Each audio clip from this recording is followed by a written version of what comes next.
YOLO YouTube, Gracia-Otaku here.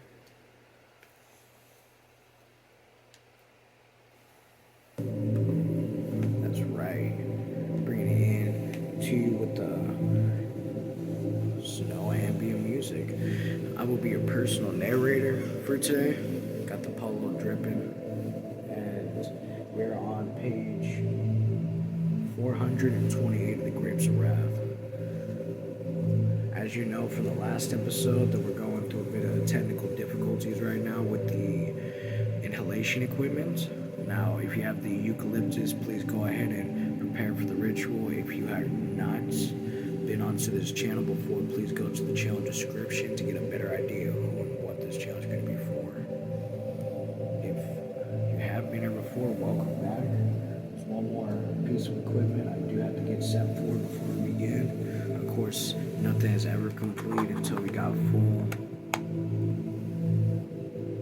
production. Thank you very much. So, yeah, welcome back. Thank you. We are 1 minute deep into the 2-minute mark, and I just want to give a little bit of personal narrative towards my audience, and don't forget the water as well. Thank you very much. These sessions do get intense, so hydration checks will be in place. Like right now. Alright, clink, clink, clink.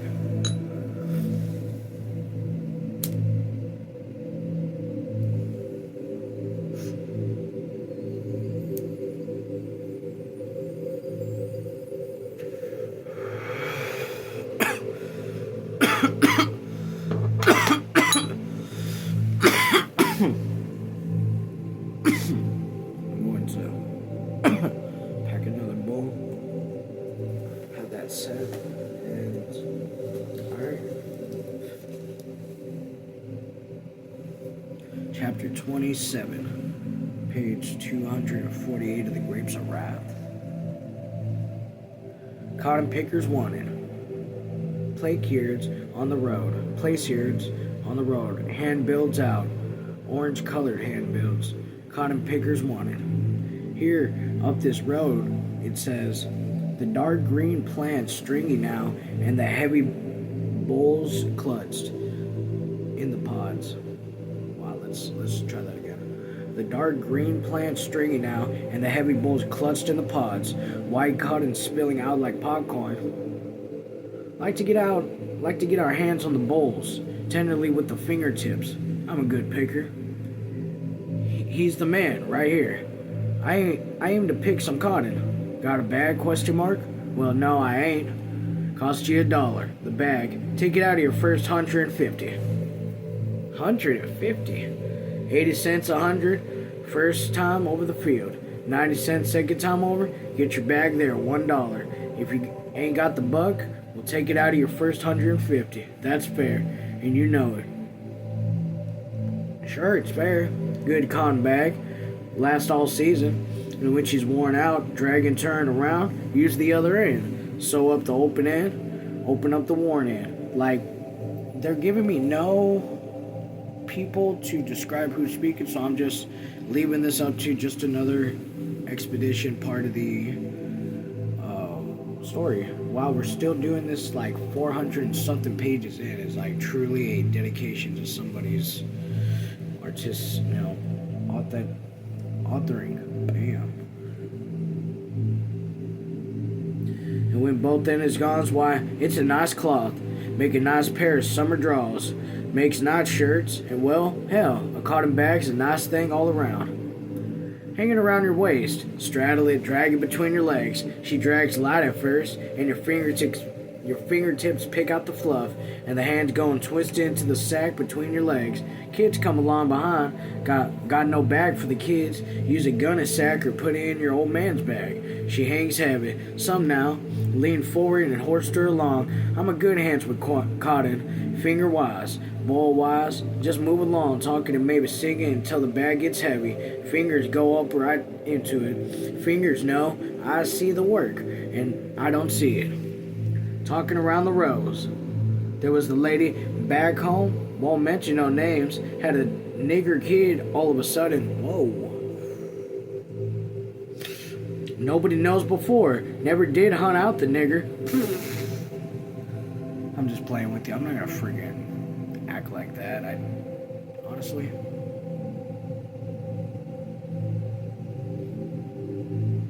I'm just fucking with you. Never did hunt out the nigger. Couldn't never hold up her head no more. But I started to tell. She was a good picker. Now the bag is heavy. Boasted along. Say your hips and rode along. Like a workhorse. And the kids picked on the old man's sack. Good crop here. Gets thin in the low places. Thin and stringy. Never seen no cotton like it in here in California cotton. Long fiber. He's damn cotton I've ever seen. Spoils the last pretty soon. Like a fella wanted to buy some cotton land. Don't buy her. Rent her. Then when she's cotton on down, move someplace new. Lines of people move across the fields, finger-wise, inquiesive, fingers sneak in and out from the boils. Hardly had to look, and I could pick cotton if I was blind. Got a feeling for a cotton boil. Pick clean, clean as a whistle. Sack's full now, take her to the scales. Argue. Scale man says you got rocks to make weight. How about him? His scales is fixed. Sometimes he's right. You got rocks in the sack. Sometimes you're right. The scales aren't crooked. Sometimes both. Rocks and crooked scales. Always arguing. Always fighting. Keep your head up. And that's the heads up with a few rocks. Just one maybe. Quarter pound. Always arguing. Back with the empty sack. Got our own book. Marking the weight. Got it. If they knows you're marking, then they don't cheat. But God help you if they don't keep your weight. This is good work. Kids running around. Heard about the cotton picking machine. Yeah, I heard it. Think he'll ever come? Well, if it comes, fella says if you're hand picking him out. Come night, all tired, good picking through. Got $3. Me and the women and the children. The cars moving the cotton fields. The cotton cramp sets up. The screens, high trucks and trailers are piled high, and the white fluff. Cotton clings to the fence wires, and cotton rolls in little balls along the road where the wind blows. And clean white cotton going to the gin, and the big lumpy bales standing going to the compress, and cotton clinging to your clothes and stuck to your whiskers. Blow your nose, there's cotton in your nose. Hunch along now, fill up the bag before dark. Wise figure seeking in the boils, hips hunching along, dragging the bag. Kids are tired, now in the evening. They trip over their feet in the cultivated earth, and the sun is going down. Wish it would last. It ain't much money. God knows I wish it would last. On the highway, the old cars pulling in, dragged on by the handbills. Got a cotton bag? No. Cost you $1 then. If there was only 50 of us, we could stay a while, but there's 500. She won't hardly last at all. I know a fella never did get his bag paid out. Every job he had, a new bag, and every field was done before he got his weight. Try for God's sakes, he tries for a little money. Winter's coming fast. There ain't no work all in California in the winter. Fill up the bag before it's dark. I seen that fella put 2 clods in. Well, hell, why not? I'm just balancing the crooked scales. Now here's my book. 320 pounds. Right. Jesus, he never argued. His scales must have been crooked. Well, that's a nice day anyways. They say 1,000 men are on their way to this field. We'll be fine for a new tomorrow. We'll be snatching cotton quick. Cotton pickers wanted. More men picking, quicker to the gin. Now in the cotton camps, side meat tonight. By God, we got money for the side meat. Stick out your hand for the little fellas. He worn out. Run in ahead and get us 4 pounds of side meat. This the old women gonna make up some nice biscuits tonight, if she ain't too tired. Okay. Not too sure what's going on. They didn't give me much to work with as far as character-wise, so I'm theorizing that was the Joels, but they just weren't. That might not have been them. I don't know. This is my thoughts. Oh yeah. Click, click, click.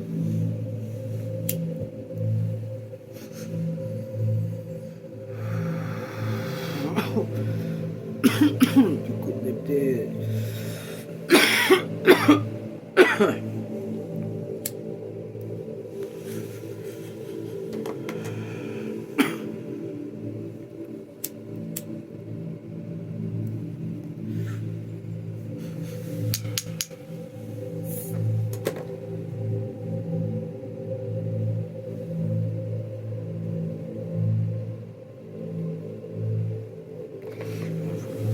kid.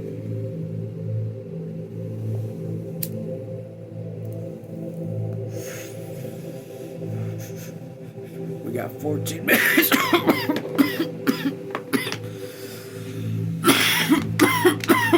Hydration. Check.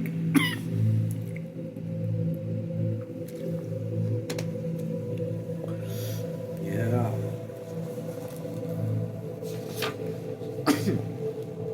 The boxcars. 12 of them. Oh yeah, chapter 28, page 431.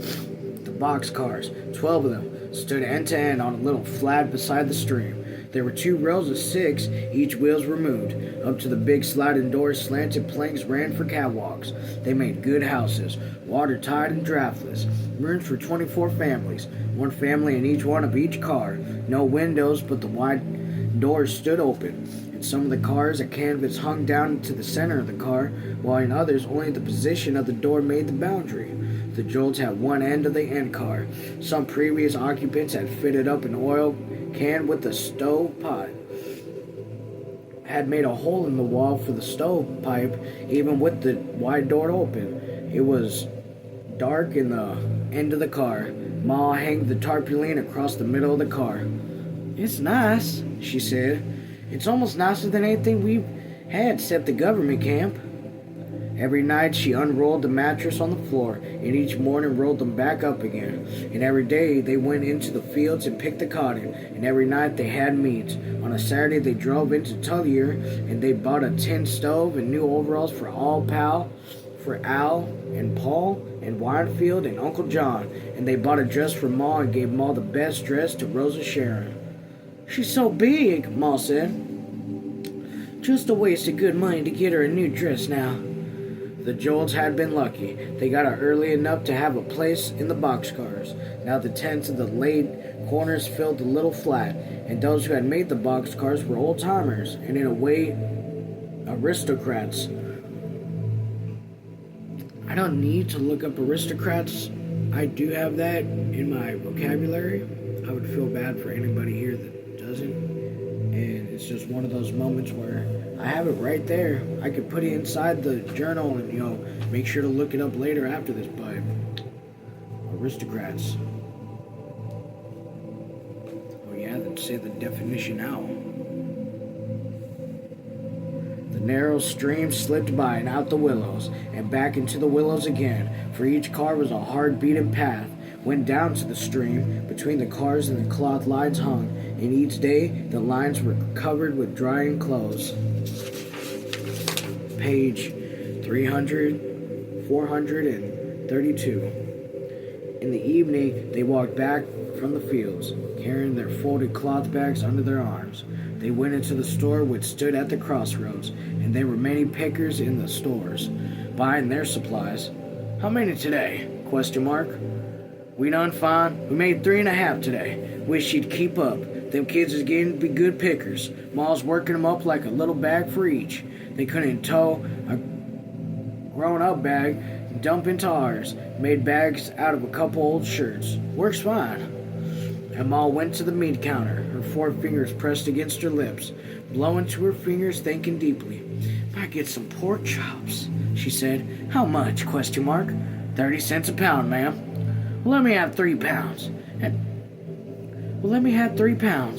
And a nice piece of boiling beef. My girl can cook it tomorrow. And a bottle of milk for my girl. She's docile on milk. Gonna have a baby soon. Nurse and lady told her to eat lots of milk. Now let's see, we got potatoes?" Paul came close, carrying a can of syrup in his hands.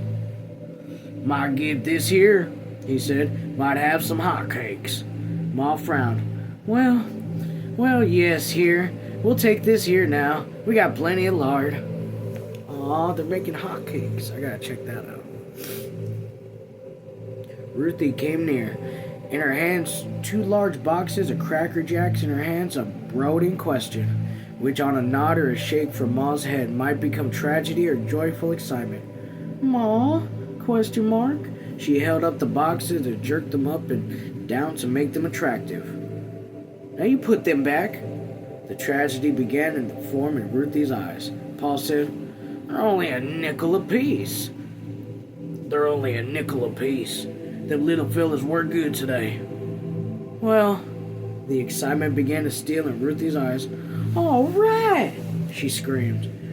Ruthie turned and fled. Halfway into the door she caught Winefield and rushed him out the door in the evening. Uncle John fingered a pair of canvas gloves with yellow leather palms, tried them on and took them off and laid them down. He moved gradually to the liquor shelves, and he stood studying the labels on the bottles. Ma saw him. "Pa," she said, and motioned with her head towards Uncle John. Pa lunged over to him. "Getting thirsty, John?" ? "No, we know how we do, Uncle John's horse. No, I ain't. Just wait till Cotton's done," Pa said, "and then you can go to hell if a drunk. Ain't sweating me none," Uncle John said. "I'm working hard and sleeping good. No dreams nor nothing. Just seen you sort of drooling off just seen you sort of drooling out at them bottles. I don't hardly see 'em. Funny thing, I want to buy stuff I don't need. Like to get one of them safety razors. Thought I'd like to have some of them gloves over there. Awfully cheap." "Can't pick no cotton with gloves," Paul said. "I know that. I don't need no safety razor neither. Stuff settling out there and just feeling like buying it whether you need it or not." Ma called out, "Come on, we got everything." She carried a bag for Uncle John and Paul. Each took a package. Outside, Ruthie and Winefield were waiting, their eyes strained, their cheeks puffed and full of Cracker Jack. "Won't need no supper, I bet," Ma said. People streamed towards the box camp. The tents were lightened. Smoke poured from the stove pipes. The Jolts climbed up to their catwalk and into the end of their boxcar. Rosa Sharon sat on the box beside the stove. She had a fire started, and the tin stove was wine-colored with heat. "Did you milk her?" she demanded. "Yeah, right here." "Yeah, right here. Give it to me. I ain't have none since noon." "She thinks it's like medicine." "The nurse lady said so." "You got potatoes, right?" "Right there, peeled." "We'll fry 'em up," said Ma. "Got pork chops. Cut up them potatoes in a new frying pan and throw 'em on an onion. You fellas go out and wash and bring in a bucket of water for Ruthie and Winefield." "Where's Ruthie and Winefield?" "They ought to wash. They each got Cracker Jacks." Ma told Rosa Sharon, "Each got a whole box." Well, I can't talk like that for her. "Got pork chops, cut up the potatoes in a new frying pan, and thrown on the onions. You fellas going out washing and bringing a bucket of water. Where's Ruthie and Winefield? ? They ought to wash. They each got Cracker Jacks." Ma told Rosa Sharon, "Each got a whole box." The men went out to the wash in the streams. Rosa Sharon sliced the potatoes in a frying pan and stirred them about in the night pouring. Sometimes we're just like, page 334. Sometimes we're just going to have to go back. Like, not every session's going to be perfect. This one's definitely a tongue twister. And I'm going to keep pushing along like how you should. And here we go. Page 300 and page 434 of The Grapes of Wrath. Suddenly, the tarpaulin was thrusted ahead. A stout, perspirating face looked in from the other end of the car. "How'd you all make it out, Miss Joel?" Ma swung around. "Why, Miss Evening, Miss Wineworth." Oh, it's a female. "Why, how did you all make it out, Miss Joel?" Ma swung around. "Why, Miss Evening, Miss Wainwright." Wainwright, but it's all W for, besides R for rain, Wayne, and then Wright, WRIGHT. Well, if you're reading along, you already know. Anyways, we done good. 3.5. 3.57. Exactly. We done $4. "Well," said Ma, Of course, there's more of you. Well, there's like kind of a Ulysses on the of, so let's try that again. Of course, there is more. Of course, there is more of y'all. There we go. Yeah, Miss George is growing up. Yeah, Jonah's growing up. Having pork chops, I see. Whitefield crept through the door. Ma, hush a minute. Yes, my men just love their pork chops. I'm cooking bacon, said Miss Wainwright. Can you smell him cooking? Question mark. No, I can't smell it over here with the onions and the potatoes. She's burning, said Miss Wainwright, crying, and her head jerked back. Ma, Whitefield said. What? Ma said. You sick of the Cracker Jacks already? Ma, Ruthie told. Told what? Question mark. About Tom. Ma stared. Told? Then she kneeled in front of her. Whitefield, who'd she tell?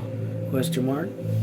Embarrassment seized Whitefield, and he backed away. Well, she only told a little bit. Whitefield, now you tell me what she said. She didn't eat all the Cracker Jacks. She kept some, and then she just ate one piece at a time, slow like she always does. She says, where do you wash you had before it's left some? Whitefield, Ma demanded, you tell me now. She looks back nervous at the curtains.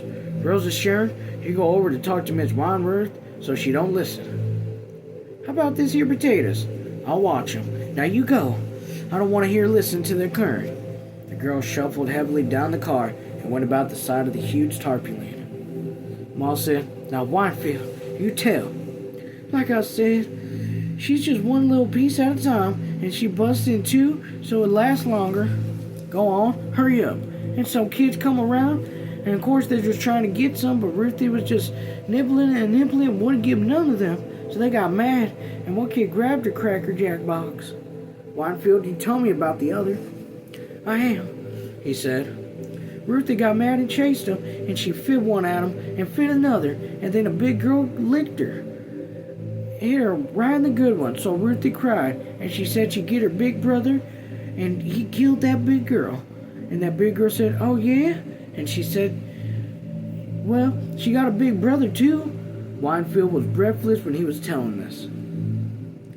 So then they was a fan, and the big girl hit Ruthie a good one again. And Ruthie said her brother would kill that big girl's brother. And that big girl said that about her brother would kill that our brother. And then Ruthie said our brothers were already killing two fellas. And then that big girl said, oh yeah? You're just a little smarty liar. And Ruthie said, oh yeah? Well, our brothers are hiding right now and killing a fella. And he can kill that big old girls too. And they were called names, and Ruthie threw a rock, and the big girl chased her, and I came home. Fuck. What the fuck is wrong with Ruthie?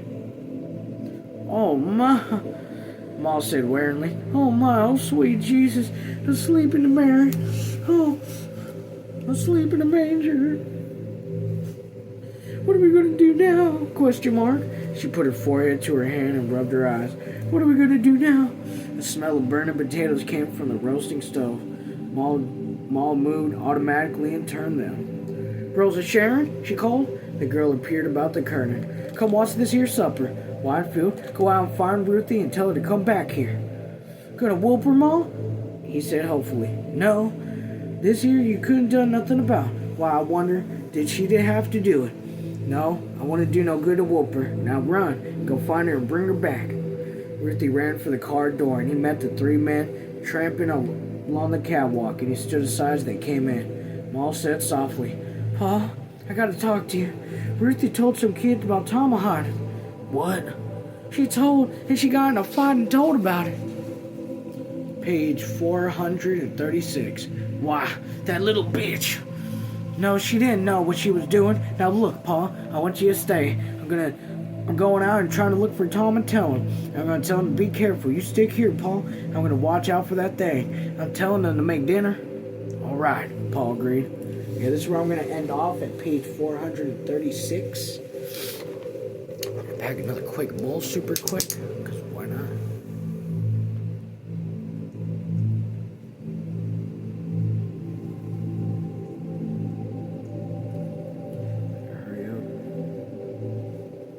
Alright, clink, clink, clink.